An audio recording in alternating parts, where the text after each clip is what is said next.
Semua orang bilang kita hidup di akhir zaman. Tapi, apa benar Alkitab pernah berkata begitu? Gempa bumi, pandemi, perang, ketidakadilan. Banyak orang langsung mengaitkan semua ini dengan nubuat Alkitab. Sebagian bahkan meyakini bahwa kiamat sudah dekat, bahwa antikristus akan muncul, dan bahwa dunia ini hanya tinggal menghitung hari. Tetapi, apakah Alkitab memang menyebut semua tanda itu sebagai bukti bahwa akhir zaman sedang berlangsung sekarang? Apa kita betul-betul memahami maksud dari nubuat-nubuat itu?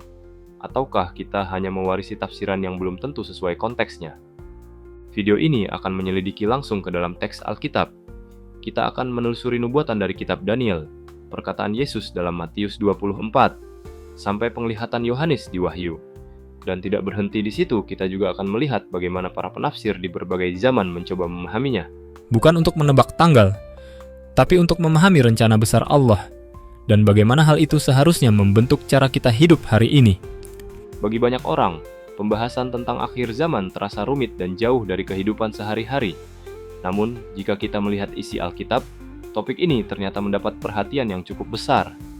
Yesus sendiri, dalam Matius pasal 24, berbicara panjang lebar mengenai tanda-tanda zaman, peperangan, bencana alam, penganiayaan, bahkan munculnya Mesias palsu. Tetapi yang menarik, ia tidak meminta murid-muridnya untuk menjadi takut, melainkan untuk berjaga-jaga. Demikian pula Rasul Paulus dalam suratnya kepada jemaat di Tesalonika. Saat mereka dilanda kebingungan dan kecemasan tentang hari Tuhan, Paulus tidak memberikan tanggal. Ia mengarahkan mereka untuk tetap tenang dan berpegang pada kebenaran. Dari sini kita melihat bahwa eskatologi doktrin tentang akhir zaman bukanlah sekadar topik spekulatif. Eskatologi berbicara tentang pengharapan, tentang ketekunan, dan tentang cara kita menjalani hidup hari ini dengan pandangan ke masa depan. Dalam kitab Wahyu pasal 1 ayat 3 tertulis, "Berbahagialah orang yang membacakan dan mereka yang mendengarkan kata-kata nubuat ini, dan yang menuruti apa yang tertulis di dalamnya." Artinya, memahami nubuatan bukan hanya penting, tetapi membawa berkat. Secara budaya, kita juga hidup di tengah berbagai narasi tentang akhir dunia. Mulai dari film fiksi ilmiah, teori konspirasi, hingga berita global, semuanya membentuk cara kita memandang masa depan. Banyak orang menjadi takut, bingung, bahkan sinis. Pertanyaannya adalah, apakah kita akan membiarkan budaya membentuk pandangan kita tentang akhir zaman? Atau sebaliknya, kita kembali pada Alkitab dan mempelajarinya secara utuh dan hati-hati? Karena bisa jadi, yang selama ini kita anggap sebagai akhir, justru adalah awal dari pemulihan besar yang sudah Allah rancang sejak semula. Selama berabad-abad, para penafsir Alkitab mencoba memahami bagaimana nubuat-nubuat dalam kitab Daniel, Matius 24, dan Wahyu seharusnya dimengerti. Tapi yang menarik, mereka tidak selalu sepakat. 3 pendekatan utama muncul dalam sejarah penafsiran: futurisme, preterisme, dan historisisme. Ketiganya membaca nubuatan dari sudut pandang yang berbeda, dan masing-masing menawarkan cara pandang yang bisa sangat memengaruhi bagaimana seseorang memahami akhir zaman. Primo futurisme. Futurisme adalah salah satu pendekatan paling populer dalam menafsirkan nubuatan Alkitab tentang akhir zaman, khususnya di kalangan gereja Injili modern. Pandangan ini meyakini bahwa sebagian besar nubuatan eskatologis, khususnya dalam kitab Daniel, Matius 24, dan Wahyu pasal 4 hingga 22, belum tergenapi dan akan digenapi secara harfiah di masa depan. Artinya, menurut pendekatan ini, kita belum benar-benar melihat puncak dari rencana akhir zaman. Semuanya masih ada di depan. Futurisme membaca peristiwa-peristiwa yang dijelaskan dalam Wahyu, seperti munculnya antikristus, tribulasi besar selama 7 tahun, meterai-meterai penghakiman, sangkakala, cawan murka, kedatangan Yesus yang kedua, serta masa pemerintahan 1000 tahun sebagai peristiwa nyata yang akan terjadi secara literal dan historis di akhir zaman. Pendekatan ini sangat bergantung pada pembacaan yang berurutan dan kronologis terhadap teks Wahyu, serta menganggap bahwa nubuatan-nubuatan Daniel tentang 70 kali 7 masa adalah kunci utama untuk memahami kalender akhir zaman. Banyak tokoh futuris memusatkan perhatian pada Daniel 9:24-27, terutama pada minggu terakhir, yang diyakini sebagai masa tribulasi 7 tahun. Disinilah konsep antikristus membuat perjanjian damai lalu mengkhianatinya di pertengahan waktu, sebagaimana diyakini oleh banyak futuris.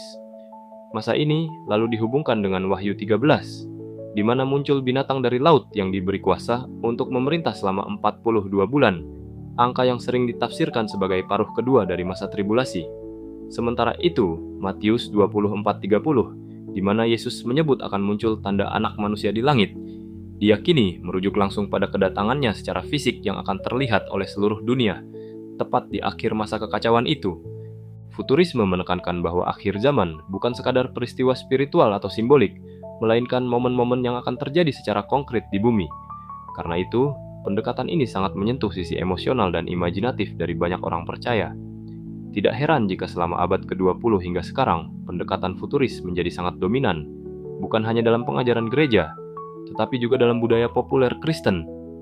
Contoh yang paling berpengaruh adalah serial novel Left Behind, karya Tim LaHaye dan Jerry B. Jenkins yang menggambarkan dunia setelah pengangkatan secara pre-trib. Jutaan orang menghilang tiba-tiba, pemerintah kacau, antikristus muncul sebagai pemimpin global, dan umat yang tertinggal harus bertahan hidup di tengah kekacauan. Meski fiksi, buku-buku ini membentuk persepsi jutaan pembacanya tentang bagaimana akhir zaman akan terjadi. Film-film Kristen dan dokumenter akhir zaman pun ikut memperkuat narasi ini, bahwa suatu saat dunia akan benar-benar mengalami serangkaian bencana, kekacauan politik, dan konflik rohani yang dahsyat sebelum Kristus datang untuk kedua kalinya. Namun, pendekatan futurisme juga memiliki kritik. Beberapa teolog menilai bahwa futurisme terlalu terfokus pada spekulasi masa depan dan mengabaikan makna rohani serta konteks historis dari nubuatan yang sudah tergenapi. Ada juga yang menyoroti kecenderungan untuk membaca zaman secara berlebihan, mengaitkan hampir setiap peristiwa dunia dengan nubuatan. Ini dapat menimbulkan ketakutan yang tidak sehat atau semangat menanti yang tidak disertai dengan pembentukan karakter. Meski begitu, bagi banyak umat, futurisme memberikan kerangka naratif yang kuat untuk memahami penderitaan dunia dan janji kemenangan Kristus yang akan datang secara dahsyat dan terbuka. Inti dari futurisme adalah ini: sejarah belum selesai dan nubuatan Alkitab masih hidup. Ada bagian dari rencana Allah yang belum digenapi, dan dunia sedang bergerak menuju puncak konfrontasi antara terang dan gelap. Dengan pendekatan ini, pengharapan ditempatkan pada janji bahwa Yesus akan datang kembali secara nyata, dalam kuasa dan kemuliaan untuk menggenapi segala sesuatu yang telah dinubuatkan sejak dahulu. Diva, preterisme, berbeda dengan futurisme yang melihat sebagian besar nubuat akhir zaman sebagai peristiwa yang masih akan terjadi di masa depan. Preterisme justru mengambil pendekatan yang sangat berbeda. Istilah preteris berasal dari bahasa Latin praeter, yang berarti telah berlalu. Sesuai namanya, pendekatan ini menyatakan bahwa mayoritas nubuat dalam Perjanjian Baru, terutama Matius 24 dan sebagian besar isi kitab Wahyu, telah digenapi dalam konteks sejarah abad pertama, terutama dalam peristiwa kehancuran Yerusalem pada tahun 70 Masehi oleh pasukan Romawi. Bagi para preteris, ketika Yesus berbicara tentang tanda-tanda akhir zaman, perang, kelaparan, penganiayaan, dan munculnya Mesias palsu, ia tidak sedang memberi gambaran tentang peristiwa yang akan terjadi ribuan tahun kemudian.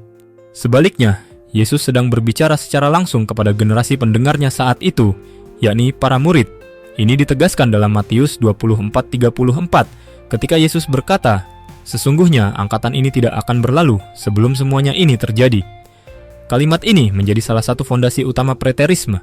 Mereka memahami bahwa angkatan ini merujuk pada generasi yang hidup pada masa Yesus, bukan umat di masa depan. Dalam pandangan ini, kesusahan besar yang disebutkan dalam Matius 24:21 bukan merujuk pada bencana global di masa depan, melainkan pada penderitaan yang dialami bangsa Yahudi dalam pengepungan Yerusalem oleh Romawi, yang menyebabkan kehancuran Bait Allah dan penderitaan luar biasa bagi penduduknya. Menurut sejarawan Yahudi Flavius Josephus, yang hidup pada zaman itu, kehancuran Yerusalem tahun 70 M adalah salah satu tragedi paling brutal dalam sejarah umat manusia. Ribuan orang mati kelaparan, dibantai atau diperbudak. Bait Allah yang megah itu dibakar dan tidak tersisa, persis seperti yang dinubuatkan oleh Yesus dalam Matius 24:2. Tidak satu batu pun akan dibiarkan terletak di atas batu yang lain yang tidak akan diruntuhkan. Preterisme juga memandang bahwa sebagian besar kitab Wahyu ditulis untuk memberi penghiburan kepada jemaat-jemaat awal yang sedang mengalami penganiayaan hebat di bawah kekuasaan Romawi. Dalam pendekatan ini, binatang dari laut, Wahyu 13, sering dikaitkan dengan kekaisaran Romawi, dan angka 666 dalam Wahyu 13. 18 ditafsirkan sebagai merujuk kepada Kaisar Nero, menggunakan sistem gematria, penafsiran numerik berdasarkan huruf Ibrani atau Yunani. Menurut preteris, Wahyu bukanlah kode rahasia untuk masa depan global, melainkan sebuah surat penguatan rohani dalam bentuk apokaliptik untuk gereja yang sedang tertindas pada masa itu. Ada dua versi dari pendekatan ini, preterisme penuh dan preterisme parsial. Preterisme penuh, full preterism, meyakini bahwa semua nubuat akhir zaman, including kedatangan Yesus yang kedua dan kebangkitan orang mati, telah digenapi secara rohani, dan bahwa tidak ada lagi peristiwa eskatologis yang menunggu di masa depan. Ini adalah posisi yang sangat minoritas dan dianggap menyimpang oleh banyak komunitas Kristen arus utama. Sedangkan preterisme parsial, partial preterism, jauh lebih umum dan diterima. Pendekatan ini mengakui bahwa sebagian besar nubuat, termasuk kehancuran Yerusalem dan penganiayaan gereja, telah terjadi, namun masih menantikan kedatangan Yesus yang kedua secara fisik dan kebangkitan akhir pada hari penghakiman. Keuntungan dari pendekatan preteris adalah bahwa ia memberi makna langsung dan relevan bagi pembaca pertama Alkitab. Ini menjaga integritas historis pesan Yesus dan para rasul, serta menghindari penafsiran spekulatif yang mengaitkan setiap peristiwa modern dengan akhir zaman. Dengan melihat bagaimana nubuat-nubuat itu benar-benar tergenapi dalam sejarah, preterisme mengajak kita untuk melihat bahwa Allah benar dalam janjinya, dan bahwa ia sudah mulai menyelesaikan rencana penebusannya sejak gereja mula-mula berdiri. Namun, preterisme juga menghadapi tantangan. Banyak orang mempertanyakan apakah Wahyu pasal 20 dan seterusnya benar-benar bisa dianggap telah tergenapi. Bagaimana dengan kerajaan 1000 tahun? Bagaimana dengan langit dan bumi baru? Apakah itu juga sudah terjadi? Preterisme parsial mencoba menjawab bahwa bagian-bagian tersebut memang bersifat simbolik dan belum semuanya tergenapi secara penuh. Tetapi tetap saja, bagi mereka, inti dari nubuat-nubuat utama telah terjadi dalam sejarah, dan kita sekarang hidup dalam masa kerajaan Allah yang telah datang namun belum sempurna. Bagi sebagian orang, preterisme terasa kurang apokaliptik. Tidak ada spektakel global, tidak ada perang dunia spiritual besar di masa depan, tidak ada antikristus global yang menguasai ekonomi dunia. Tapi justru karena pendekatan ini lebih membumi dan historis, banyak teolog reformasi klasik dan pemikir modern yang mulai melirik preterisme sebagai alternatif terhadap pendekatan futuristik yang cenderung terlalu spekulatif dan sensasional. Pada akhirnya, preterisme mengajarkan kita bahwa ketika Yesus berkata sesuatu, dia menepatinya, dan penggenapan nubuat tidak harus selalu spektakuler agar bisa membawa harapan. Sebaliknya, kenyataan bahwa janji-janji itu sudah mulai tergenapi dalam sejarah justru menjadi dasar bahwa Allah tetap setia dari masa ke masa, dan bahwa dia sedang bekerja, bukan hanya di masa depan, tetapi juga di masa lalu dan masa kini. Traje-historisisme. Pendekatan historisis dalam memahami nubuat-nubuat akhir zaman bisa diibaratkan seperti melihat sejarah manusia sebagai bentangan panjang naskah ilahi, yang bab demi babnya sudah tertulis dalam Alkitab. Berbeda dengan futurisme yang memandang nubuat sebagai sesuatu yang seluruhnya akan terjadi di masa depan, dan berbeda pula dengan preterisme yang melihat nubuat sudah terjadi di masa lalu. Historisisme meyakini bahwa nubuat Alkitab sedang dan terus digenapi secara bertahap sepanjang sejarah gereja, dari zaman para rasul hingga hari ini. Dengan kata lain, nubuatan adalah semacam peta waktu profetik yang terbentang dari masa awal gereja hingga kedatangan Kristus kembali. Historisisme adalah pendekatan yang sangat umum digunakan oleh para pemikir reformasi, seperti Martin Luther, John Calvin, John Knox, dan banyak tokoh Protestan abad ke-16 hingga 18. Mereka membaca kitab Daniel dan Wahyu bukan sebagai kitab tentang masa depan yang jauh, melainkan sebagai panduan untuk memahami apa yang sedang terjadi di dunia mereka saat itu. Dalam kerangka ini, sejarah dunia, terutama sejarah gereja, adalah penggenapan dari berbagai penglihatan, simbol, dan angka dalam kitab-kitab nubuatan. Salah satu contoh yang paling terkenal adalah penafsiran terhadap 7 jemaat dalam Wahyu pasal 2 dan 3. Dalam pendekatan historisis, 7 jemaat ini bukan hanya komunitas lokal di Asia Kecil, tetapi juga mewakili 7 zaman utama dalam sejarah gereja. Misalnya, Efesus menggambarkan gereja mula-mula yang penuh kasih mula-mula. Smyrna mewakili zaman penganiayaan di bawah kekaisaran Romawi. Pergamus melambangkan masa kompromi dengan kekuasaan politik. Tiatira mewakili dominasi gereja institusional. Sardis menggambarkan masa kemunduran rohani. Philadelphia melambangkan kebangkitan iman dan misi global. Dan Laodikia mewakili zaman akhir yang suam-suam kuku dan materialistik, yakni masa kita sekarang. Selain itu, banyak historis yang menafsirkan binatang dalam Wahyu 13 sebagai lambang kuasa politik dan religius yang menindas gereja sejati sepanjang sejarah. Tidak mengherankan jika para reformator seperti Luther, mengidentifikasi binatang itu sebagai simbol dari sistem kepausan di Roma. Ini bukan sekadar tuduhan emosional, melainkan kesimpulan teologis berdasarkan pembacaan mereka terhadap Wahyu dan Daniel, terutama gambaran tentang tanduk kecil dalam Daniel 7 yang berbicara sombong, menindas umat kudus, dan mengubah waktu serta hukum. Dalam kerangka historisis, nubuat tentang masa kekuasaan 1260 hari, Wahyu 12:6-13:5, yang dipahami sebagai 1260 tahun secara simbolik, diyakini merujuk pada periode dominasi otoritas gereja yang menyimpang, yang akhirnya akan dikalahkan oleh kebenaran. Historisisme juga menafsirkan bahwa reformasi Protestan sendiri adalah bagian dari penggenapan nubuat. Ketika Injil kembali diberitakan dengan murni dan otoritas Alkitab ditegakkan kembali, para reformator percaya bahwa mereka sedang menyaksikan bagian dari kemenangan Kristus atas sistem yang menyesatkan. Bahkan munculnya berbagai gerakan rohani di abad-abad setelah reformasi, termasuk kebangunan rohani, misi global, dan perkembangan Alkitab dalam berbagai bahasa. Semuanya dibaca sebagai bagian dari narasi Wahyu yang sedang digenapi. Salah satu kekuatan utama pendekatan historisis adalah bahwa ia memberi relevansi langsung terhadap perkembangan zaman. Tidak perlu menunggu peristiwa global yang fantastis untuk melihat nubuat tergenapi.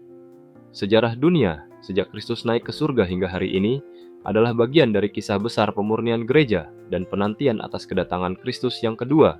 Dengan begitu, umat percaya tidak hanya hidup menanti, tetapi juga hidup membaca zaman, melihat tanda-tanda kesetiaan Allah di balik pasang surut sejarah manusia.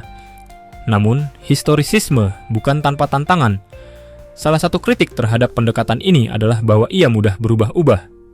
Karena mencoba menafsirkan setiap bagian wahyu sebagai momen dalam sejarah, maka penafsir di setiap generasi akan cenderung melihat masanya sendiri sebagai bagian dari penggenapan. Ini menyebabkan munculnya banyak variasi dalam penafsiran. Siapa antikristus? Apa artinya 1260 hari? Apa yang dimaksud dengan sangkakala kelima? Dan sebagainya. Di satu sisi, ini membuat historisisme sangat kontekstual. Di sisi lain, ini bisa menimbulkan kebingungan jika tidak hati-hati. Di masa modern, historisisme agak menurun popularitasnya, terutama karena bangkitnya pendekatan futuristik di kalangan Injili dan karismatik. Namun, sebagian besar tradisi reformasi, Advent, dan Presbyterian konservatif masih menganggap historisisme sebagai pendekatan yang kuat dan seimbang, terutama dalam menafsirkan wahyu dan nubuatan Daniel. Yang menarik dari historisisme adalah nuansa optimis dan realistisnya. Ia mengakui bahwa penderitaan dan penyimpangan telah, sedang, dan akan terus terjadi dalam sejarah gereja. Namun, di balik semua itu, tangan Allah tetap bekerja. Kebenaran akan menang. Kristus tetap raja. Dan sejarah dunia bukan sekadar runtutan kekacauan, tetapi jalan panjang menuju pemulihan terakhir. Jadi, jika preterisme melihat nubuatan sebagai jendela ke masa lalu, dan futurisme mengarahkannya sepenuhnya ke masa depan, maka historisisme mengajak kita untuk membaca sejarah sebagai nubuatan yang hidup, yang terus bergerak menuju klimaks ilahi yang pasti akan datang. Dengan pendekatan ini, nubuatan bukan sekadar bahan perdebatan atau spekulasi, melainkan cermin panjang untuk mengenali zaman kita, memperkuat iman, dan tetap setia sampai akhir. Ketiga pendekatan ini tidak hanya menawarkan pandangan yang berbeda, tetapi juga sering memicu perdebatan panjang di antara para teolog dan jemaat. Tetapi di balik perbedaan itu, ada satu kesamaan. Semua berusaha untuk memahami maksud Allah di balik nubuatan. Dan ketika dibaca dengan hati yang terbuka, masing-masing dapat menolong kita melihat sisi berbeda dari karya penebusan Tuhan. Satu bagian dalam Alkitab yang sangat sering menimbulkan perdebatan adalah Wahyu pasal 20. Di sana disebutkan tentang suatu masa 1000 tahun periode di mana Kristus memerintah dan iblis diikat. Tetapi, bagaimana seharusnya kita memahami masa 1000 tahun ini? Harfiah atau simbolis? Masa depan atau sudah terjadi? Disinilah muncul 3 pandangan utama: premilenialisme, postmilenialisme, dan amilenialisme. Premilenialisme. Premilenialisme merupakan salah satu pandangan eskatologis yang paling dikenal dan paling banyak dianut di kalangan Injili modern. Seperti namanya, premilenialisme berasal dari kata pre, yang berarti sebelum, dan milenium, yang berarti 1000 tahun. Pandangan ini menyatakan bahwa Yesus Kristus akan datang kembali secara fisik ke bumi, sebelum dimulainya masa pemerintahan 1000 tahun, sebagaimana disebutkan dalam Wahyu 20. Dalam kerangka ini, kedatangan Yesus bukan hanya klimaks dari sejarah, tetapi juga titik awal dari era pemerintahan literal Kristus di bumi. Premilenialisme biasanya dikaitkan erat dengan pendekatan futuristik, yaitu keyakinan bahwa sebagian besar nubuat dalam Alkitab, terutama dalam kitab Daniel, Matius 24, dan Wahyu pasal 4 hingga 22 akan digenapi secara harfiah di masa depan. Menurut pandangan ini, dunia sedang bergerak menuju masa yang disebut sebagai tribulasi besar, yakni periode penuh penderitaan, penganiayaan, dan kekacauan global selama 7 tahun, yang akan ditandai dengan munculnya Antikristus sebagai tokoh pemimpin dunia yang menyesatkan. Setelah masa ini mencapai puncaknya, Yesus akan datang kembali, menghancurkan kekuatan jahat, dan memulai pemerintahan 1000 tahunnya secara nyata dan fisik di bumi. Pada masa 1000 tahun ini, menurut pandangan premilenialis, Yesus akan memerintah sebagai raja di tengah umatnya dengan damai dan keadilan sempurna. Iblis akan diikat selama periode ini, tidak lagi memiliki kuasa untuk menyesatkan bangsa-bangsa, Wahyu 21-3, dan umat Tuhan akan hidup bersama Kristus dalam berkat yang berlimpah. Setelah 1000 tahun berakhir, Iblis akan dilepaskan kembali untuk waktu yang singkat, lalu dihancurkan sepenuhnya dalam penghakiman akhir bersama semua yang menentang Allah. Barulah sesudah itu akan muncul langit dan bumi yang baru, serta kekekalan bersama Allah dimulai. Premilenialisme sendiri terbagi menjadi 2 versi utama. Pertama adalah klasik premilenialisme, yang tidak terlalu menekankan pada pengangkatan terpisah dari kedatangan Kristus. Dalam versi ini, gereja akan mengalami masa tribulasi, dan kemenangan Kristus serta kebangkitan orang percaya akan terjadi secara bersamaan pada saat kedatangannya. Pandangan ini lebih umum dalam tradisi historis gereja sebelum abad ke-19 dan masih dipegang oleh banyak teolog Injili konservatif hingga hari ini. Yang kedua adalah dispensational premillennialism, yaitu bentuk yang sangat populer di kalangan Injili abad ke-20 dan 21, terutama di Amerika Serikat. Dalam versi ini, kedatangan Yesus terbagi menjadi 2 tahap. Pertama, Yesus datang di awan-awan untuk mengangkat gereja secara rahasia sebelum masa tribulasi, dikenal sebagai pre-trib rapture. Dan kedua, Yesus datang secara terbuka bersama para kudusnya setelah tribulasi untuk mengalahkan Antikristus dan memerintah selama 1000 tahun. Sistem ini sangat dipengaruhi oleh teologi dispensasionalisme yang membedakan antara rencana Allah bagi Israel dan rencananya bagi gereja. Dispensational premillennialism menganggap masa 1000 tahun sebagai pemenuhan janji Allah secara harfiah kepada bangsa Israel, termasuk pemulihan Yerusalem dan pemerintahan Mesias dari kota itu. Pandangan premilenialis sangat menarik secara naratif karena menghadirkan gambaran besar tentang konflik global dan kemenangan Kristus yang dramatis. Budaya populer Kristen banyak menyerap elemen-elemen dari teologi ini.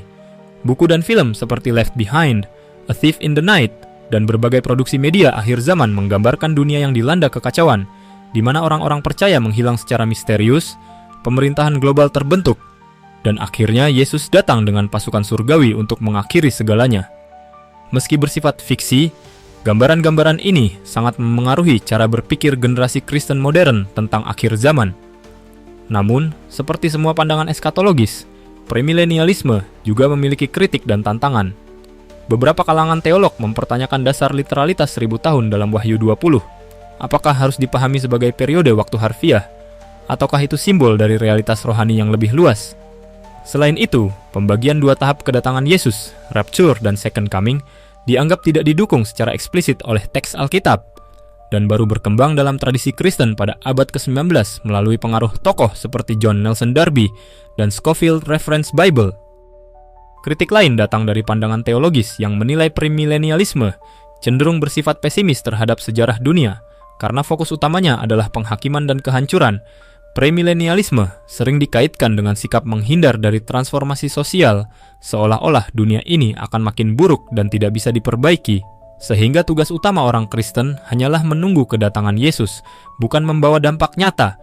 Namun, para penganut premilenialisme akan menanggapi bahwa justru karena dunia sedang menuju masa sulit, maka panggilan untuk bersaksi, melayani, dan menjaga kekudusan menjadi semakin penting. Premilenialisme memberikan penekanan kuat pada janji bahwa kejahatan tidak akan selamanya berkuasa, dan bahwa Kristus benar-benar akan datang kembali untuk memerintah secara nyata di tengah umatnya. Pandangan ini menghidupkan kerinduan akan keadilan yang sempurna, penghakiman yang adil, dan pemulihan dunia yang rusak. Bagi banyak orang percaya, harapan bahwa Yesus akan hadir secara fisik, memulihkan tatanan, dan memerintah sebagai raja atas segala raja adalah sumber kekuatan dalam menghadapi penderitaan hidup di dunia yang makin kompleks dan kacau. Sebagai pendekatan eskatologis, premilenialisme menawarkan narasi yang kuat. Dunia ini bukan hanya akan berakhir, tetapi akan diperbarui secara konkret di bawah pemerintahan Kristus, dan umat Tuhan akan turut memerintah bersamanya. Inilah pengharapan yang menjadi bahan bakar iman, bahwa segala janjinya tidak hanya rohani, tetapi juga akan dinyatakan nyata di bumi, dalam waktu, dan di hadapan semua bangsa. Second postmillennialism. Postmillennialisme mungkin bukan pandangan yang paling sering dibahas di mimbar-mimbar gereja modern, tetapi di balik ketenangannya, pendekatan ini menyimpan sebuah gagasan yang radikal, bahwa dunia tidak akan semakin buruk, melainkan akan semakin dipulihkan melalui Injil, hingga pada akhirnya Kristus datang kembali. Dalam pengertian paling sederhana, postmillennialisme adalah keyakinan bahwa Yesus akan datang setelah masa 1000 tahun, yakni periode damai dan keadilan yang terjadi sebagai hasil dari kemajuan kerajaan Allah di dunia melalui pertumbuhan gereja, transformasi sosial, dan penyebaran Injil secara global. Berbeda dari premilenialisme yang menekankan konflik besar dan kehancuran sebagai jalan menuju pemerintahan Kristus, postmilenialisme melihat sejarah sebagai alur kemenangan progresif Injil.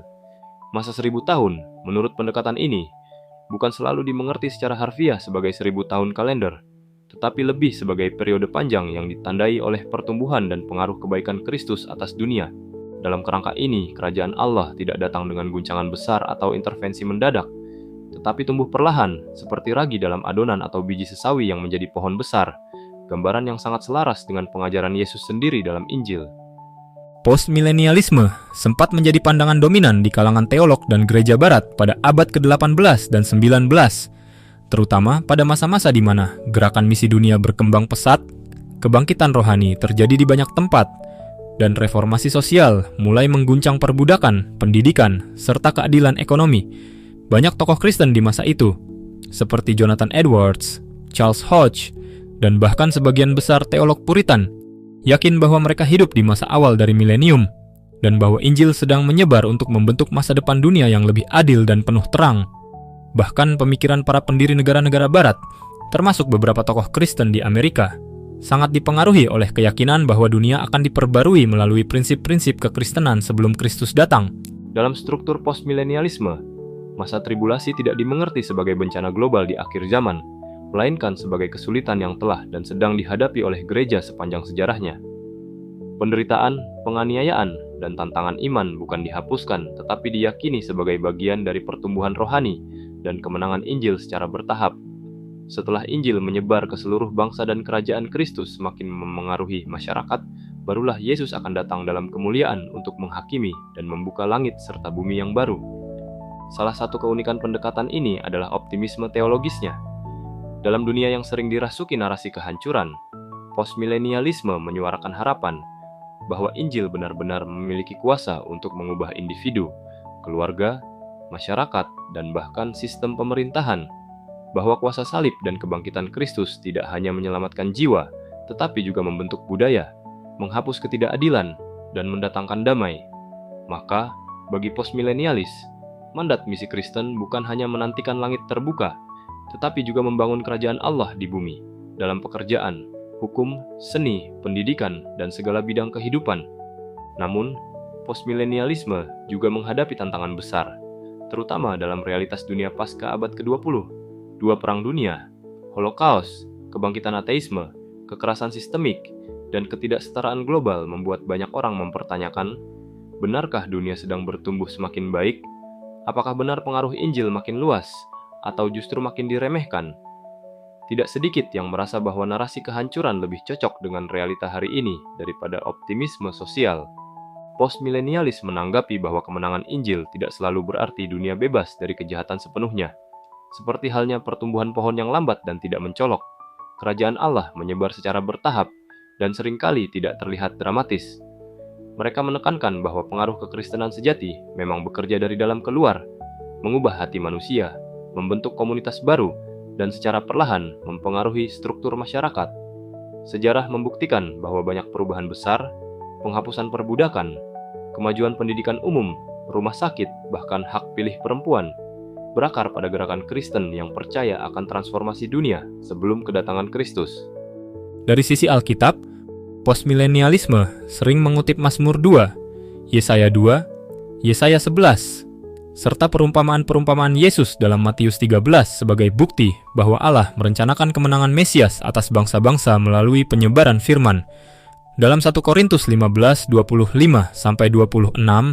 Paulus menulis bahwa Kristus harus memerintah sampai ia menaklukkan semua musuh di bawah kakinya, dan musuh terakhir yang dikalahkan adalah maut. Ini ditafsirkan oleh postmilenialis sebagai bukti bahwa Kristus sedang memerintah sekarang, dan kemenangannya akan semakin tampak sebelum ia kembali secara akhir. Dibandingkan dengan pandangan lain, postmilenialisme menekankan keterlibatan aktif umat Tuhan dalam sejarah. Umat dipanggil bukan untuk menanti di tepi dunia yang terbakar, melainkan untuk terlibat dalam membentuk sejarah dunia sesuai dengan kehendak Allah. Pandangan ini juga memberi energi besar pada pelayanan misi, pendidikan Kristen, pelayanan sosial, dan upaya transformasi masyarakat. Dalam semangat postmilenialisme, setiap tindakan kasih, keadilan, dan kebenaran bukan sekadar kebaikan moral, melainkan bagian dari pekerjaan membangun kerajaan Kristus di bumi. Singkatnya, postmilenialisme menantang kita untuk percaya bahwa salib Kristus bukan hanya titik balik bagi individu, tetapi juga titik balik bagi dunia. Ia bukan hanya menyelamatkan manusia dari neraka, tetapi sedang memulihkan seluruh ciptaan. Pandangan ini memandang bahwa masa depan bukan milik antikristus atau sistem jahat, tetapi milik Yesus, dan bahwa umat Tuhan diberi hak istimewa untuk ikut serta dalam proses menuju kemenangan itu. Tercer amilenialisme. Di tengah perdebatan panjang soal apakah masa 1000 tahun dalam Wahyu 20 harus dimaknai harfiah atau tidak, amilenialisme mengambil posisi yang berbeda dari kedua kutub utama sebelumnya. Nama amilenialisme seringkali disalahpahami, seolah-olah berarti tidak percaya kepada milenium. Padahal, pemahaman yang lebih tepat adalah bahwa pandangan ini melihat milenium bukan sebagai masa pemerintahan literal selama 1000 tahun di masa depan, melainkan sebagai gambaran simbolis dari masa kini, yaitu periode antara kenaikan Kristus dan kedatangannya kembali. Amilenialisme berasal dari awalan A dalam bahasa Yunani yang berarti bukan atau tidak dalam bentuk seperti yang diasumsikan. Maka, pandangan ini tidak menolak keberadaan milenium, tetapi menolak bahwa masa itu akan datang sebagai era pemerintahan Kristus secara fisik di bumi setelah kedatangannya. Sebaliknya, milenium dimaknai sebagai realitas rohani. Kristus sudah memerintah saat ini dari surga, dan para kudus yang telah meninggal saat ini hidup bersama Dia. Sementara itu, gereja di bumi tetap menghadapi penderitaan dan perlawanan hingga Kristus datang kembali untuk menghakimi dan memulihkan segala sesuatu. Menurut pendekatan ini, Wahyu 20 bukanlah lanjutan kronologis dari Wahyu 19, melainkan penglihatan yang berbeda dengan sudut pandang baru, sebuah teknik literatur apokaliptik yang biasa ditemukan dalam kitab Wahyu. Pengikatan iblis yang disebutkan dalam Wahyu 22 dipahami bukan sebagai penghilangan total kuasa setan, tetapi sebagai pembatasan kuasa iblis untuk menyesatkan bangsa-bangsa secara global, terutama setelah kedatangan Kristus yang pertama. Ini selaras dengan pengajaran Yesus dalam Injil bahwa saat Ia datang, orang kuat telah diikat, Matius 12:29, sehingga Injil dapat diberitakan ke seluruh dunia. Amilenialisme juga memahami bahwa kebangkitan pertama dalam Wahyu 20, 4-6 adalah kebangkitan rohani, yaitu lahir baru dan kehidupan kekal yang dialami oleh orang percaya, atau kehidupan jiwa para martir yang sudah bersama Kristus di surga. Sedangkan kebangkitan kedua adalah kebangkitan tubuh secara fisik yang akan terjadi pada hari kiamat. Maka, menurut amilenialis, tidak ada dua kebangkitan jasmani yang dipisahkan 1000 tahun, tetapi satu kebangkitan serentak saat Kristus datang kembali. Pandangan ini sangat umum dalam tradisi gereja Katolik, Ortodoks Timur, dan teologi reformasi klasik. Tokoh-tokoh seperti Agustinus, B.B. Warfield, Louis Berkhof, Herman Bavinck, hingga banyak pengajar modern di seminari reform memegang pendekatan ini. Agustinus sendiri, salah satu bapak gereja terbesar, menafsirkan Wahyu 20 secara simbolis dan percaya bahwa kerajaan Kristus telah dimulai sejak zaman gereja mula-mula.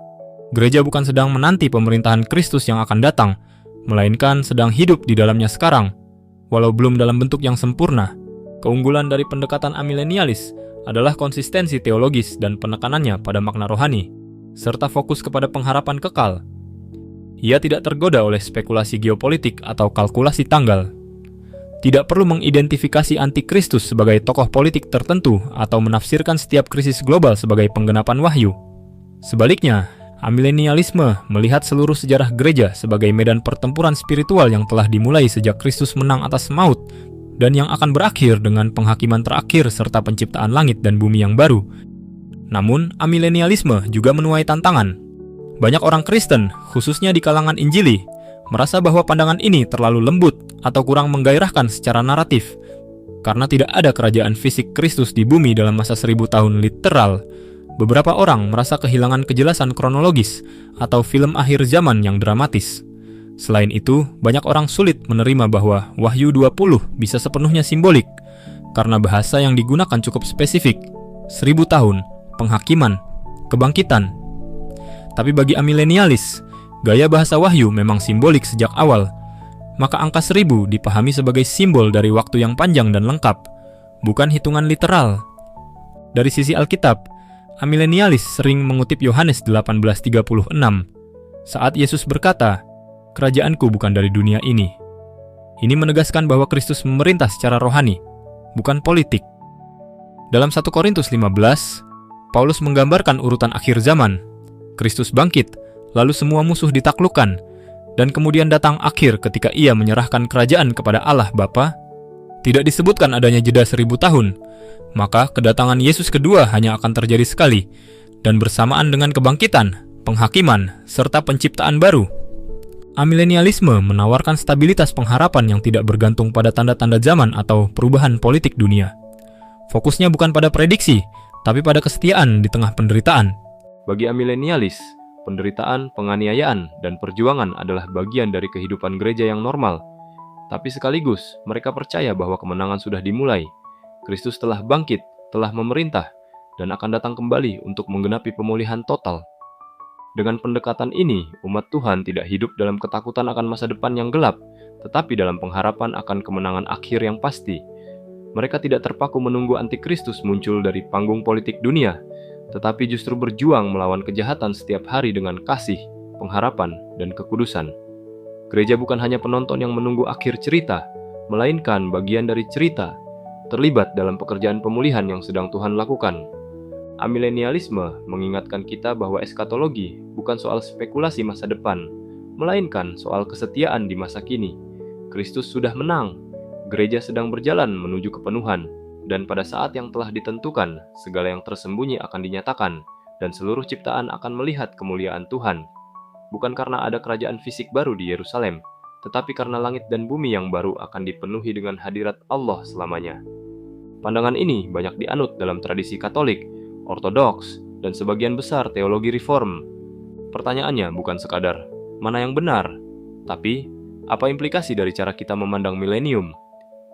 Apakah kita menunggu perubahan dari luar, atau dipanggil untuk membawa perubahan dari dalam? Apakah kita hanya menanti penghakiman, atau ikut serta dalam misi pemulihan Tuhan atas dunia? Pendekatan terhadap milenium tidak hanya membentuk teologi, ia membentuk cara hidup. Seringkali, ketika membahas akhir zaman, fokus kita hanya tertuju pada wahyu, antikristus, dan penghakiman. Tapi sebenarnya, nubuatan akhir zaman bukan berdiri sendiri. Ia adalah bagian dari satu cerita besar yang dimulai sejak halaman pertama Alkitab.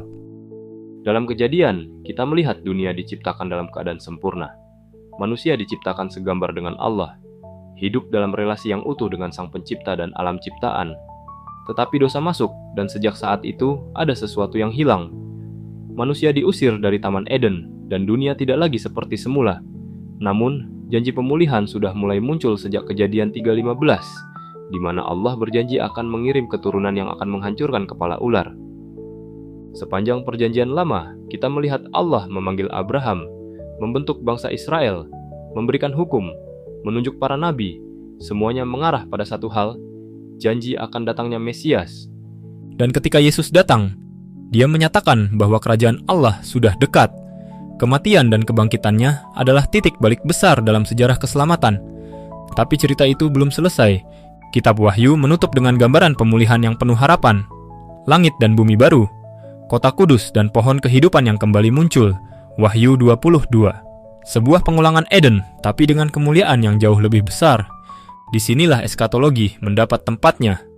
Ia bukan sekadar tentang kiamat, tetapi tentang bagaimana Allah menepati janjinya dari awal sampai akhir. Ini bukan tentang melarikan diri dari dunia, tetapi tentang bagaimana dunia ini diperbarui.